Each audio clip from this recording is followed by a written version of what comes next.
Hey y'all, Instinct Survivalist coming to you today with another 2-Tip Tuesday. It is Independence Day 2017, so happy Independence Day. People say July 4th, it's the same thing, but one of them kind of implies a little bit more, right? Independence, your freedom. We thank you for all the men who have served before us, as well as women, just to give us our freedom. Hey, so let's talk today about compasses and books. And what do they have in common and why are they important? So let's talk about compasses first, and then we'll actually clear out the space. Compasses, the main reason is because, you know, we need to know our general direction: north, south, east, west. North, south, east, west? No, vice versa. East, west. And the reason being is because although we can tell by the sun today's cloudy, so which way do I go when I'm looking to get somewhere? Even if you're just going for a day hike, something like a button compass would help you out as far as getting your general direction. Now, sometimes it is all you need. Sometimes it's just a general direction. We talk about going southwesterly, southeasterly, eastward, things of that nature. We know the sun rises in the east, sets in the west, and we go towards where it rose, but is that true east? Well, maybe. Depends on what was blocking your view, what was in the way where you could see it actually come from that area. And then we'll see the arc happen and then go from there. So we need to find a general direction with something like a button compass. I keep a Brunton compass, or Bruton, B-R-U-T-O-N, B-R-U-N-T-O-N compass on my everyday carry bag. And while it's good, it gives me the direction, it gives me the temperature, it gives me wind speed, and it does give me some notches for direction. It doesn't give me quite what I would use on a regular camping or outing trip. If I'm in the wilderness, then I would prefer something like my Ranger Silva that gives me the ability to have a moving bezel. Now, why do I want a compass? Well, it's not just a matter of that eastward direction, westward direction that we talked about with something like a button or the Brunton, but sometimes you need to know by using a map which way I need to go, what direction I need to go. If I'm looking for civilization, I know that there is a forest ranger tower in this direction. I can put it down on a map. I can see, hey, it's there. Put it down on a map. Over on this side, I see a cell tower. I see another tower. I see a mountain. I see something else. I'm able to go, oh, hey, you know what? There's that. I can put that down on the map and then go, okay, now I know about where I am. To be rescued, to get out of here, I can go with my map and say, I need to go at 180 degrees or 276 or whatever it is, and I got you, 276, and then we can actually go straight ahead and find where we're trying to get to, okay, towards rescue, self-rescue, and things of that nature. So why is that important? Is to get out of where you're at or the situation that you're in. The other is if I'm looking for something, if I'm going on a day hike and I want to go to a falls, or I want to go to another landmark or something of that nature, having the compass allows me to go, oh, hey, I've got to go to this location to see the falls, the waterfalls. Raven Cliffs is a perfect example. We were able to go. It has a nice trail going up to it. The other side of that is what if I was coming in from the other side? And we look at some of the other falls, like at Panther Creek, Amicalola Falls. You've got two different directions to come into it here in Georgia, and so you may want to look at it from getting to it from one location versus another, or vice versa. So that is why you would need a compass, is to find where you need to go, whether it is for self-rescue or to find what you're looking for specifically. Now, those things are very beneficial. Can you do those with a button compass? Yeah, you can say, you know, it's an eastward direction. I can find this type of way, and they do come with little notches, but it's not going to give you exactly what you need, except to get you general direction. I keep this one in my first aid kit just for that. If by some chance I get turned around when I'm on the road or traveling, or just need something out of my bag, I have the ability to go in and look for that. And then again, my Brunton, I keep it on my shoulder strap so I can look at it just real quick to make sure I'm going in a fairly general direction. Now, the thing about this one, it does not have a doghouse on it. Will I change this out? I'm thinking about actually moving this to one that has a base plate, something similar to what the Ranger does without the cover. So anyway, that's compasses, and definitely a benefit overall. So what's next? Why books? Why are they important? What are we going to do with those? Well, you know, I don't typically use them outside except for a couple of exceptions, right? Except for exceptions. When we look at things like field guides. Now, some of you saw the dandelion video, and I'll put a link into it there. In that dandelion video, I did get the information from the Wild Edibles book and the Medicinal Wild Plants book.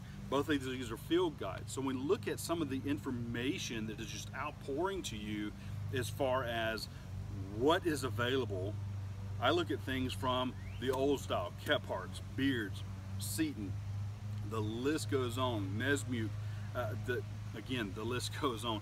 And the bottom one is Foxfire book. So Foxfire book's full of information.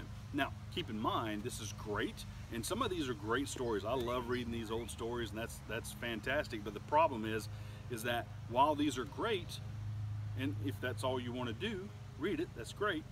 But sometimes you need to put in practice what's in the books, all right?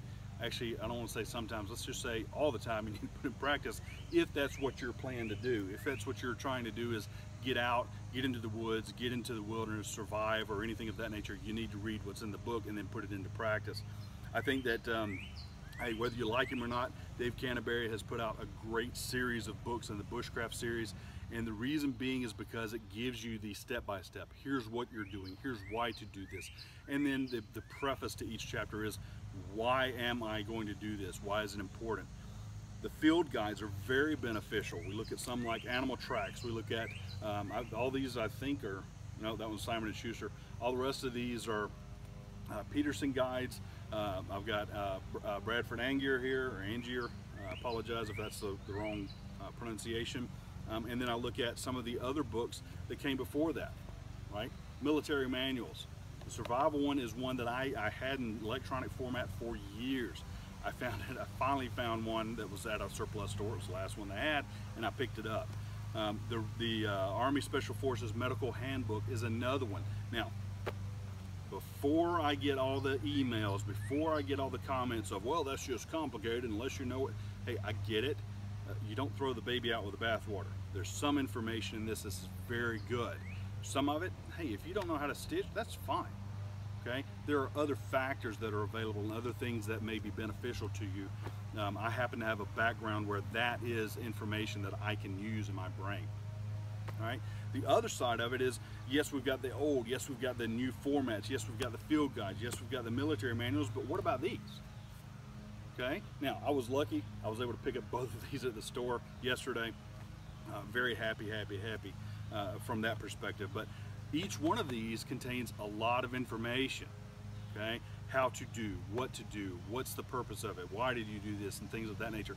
And if you keep looking at books as that format versus entertainment, you start looking at the realization of what the purpose of these books are.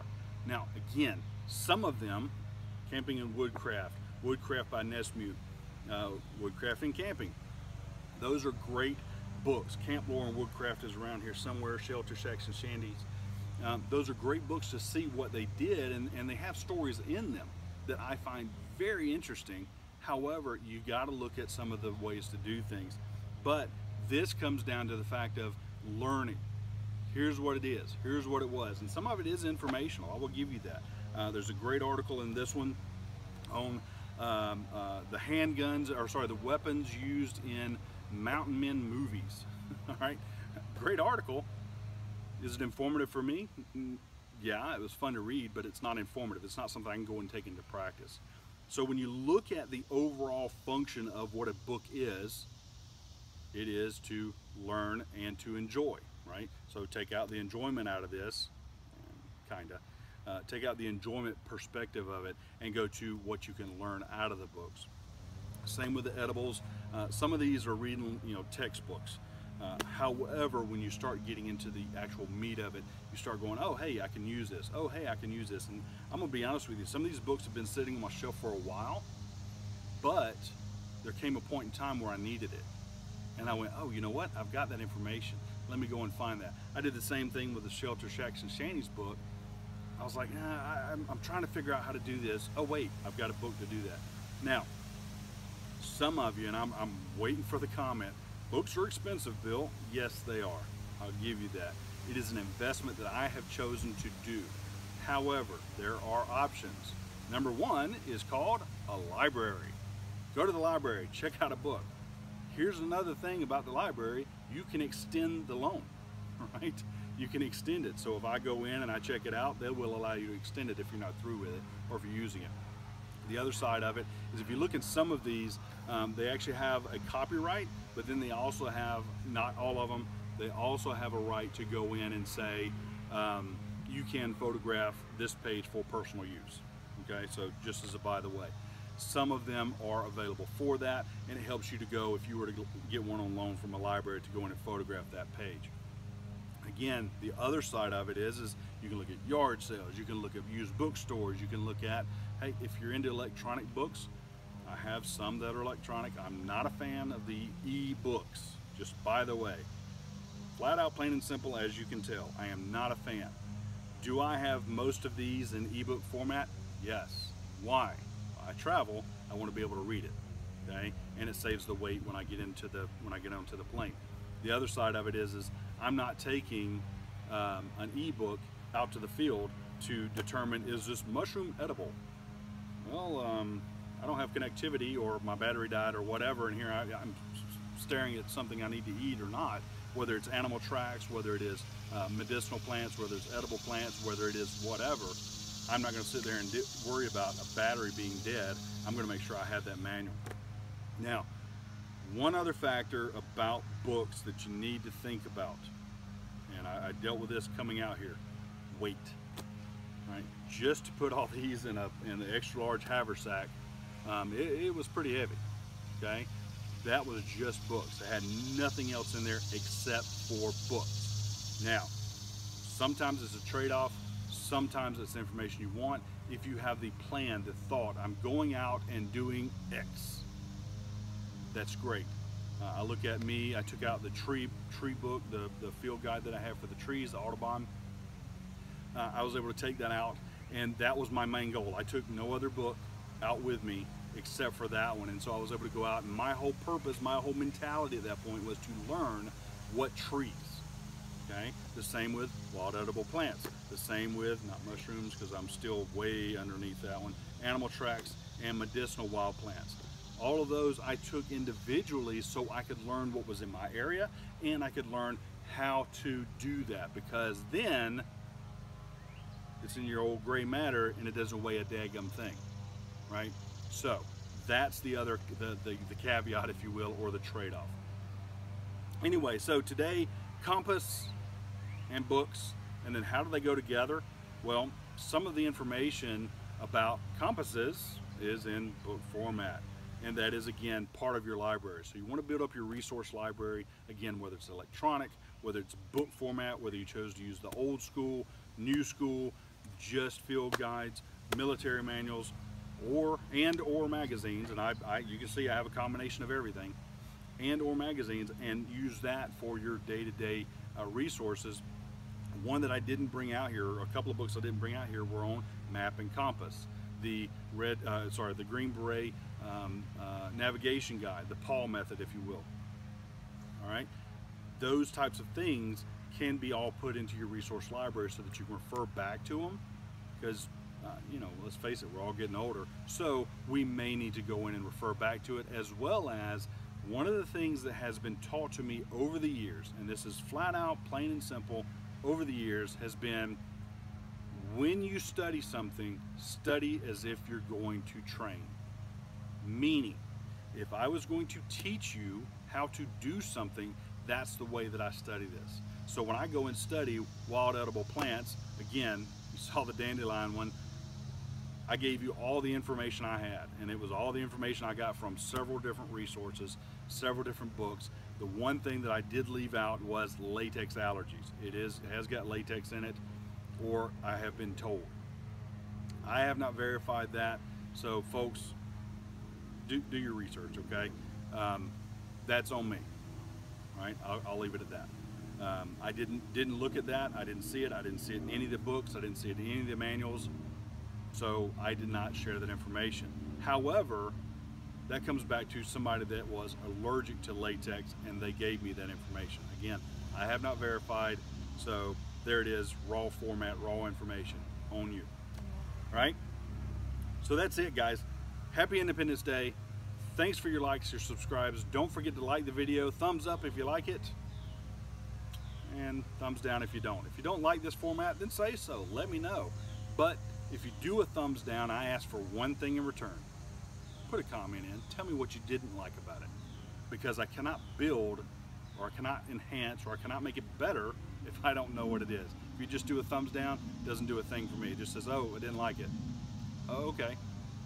Then I have to try to guess and see what's going on. So thumbs up if you like it, subscribe if you haven't done so, share this information out with everybody else, because it helps to build the community and it helps to get more information that becomes valuable to you in the long run. So, hey, thanks for everything you do. Until then, use your instincts to survive. Thanks for watching.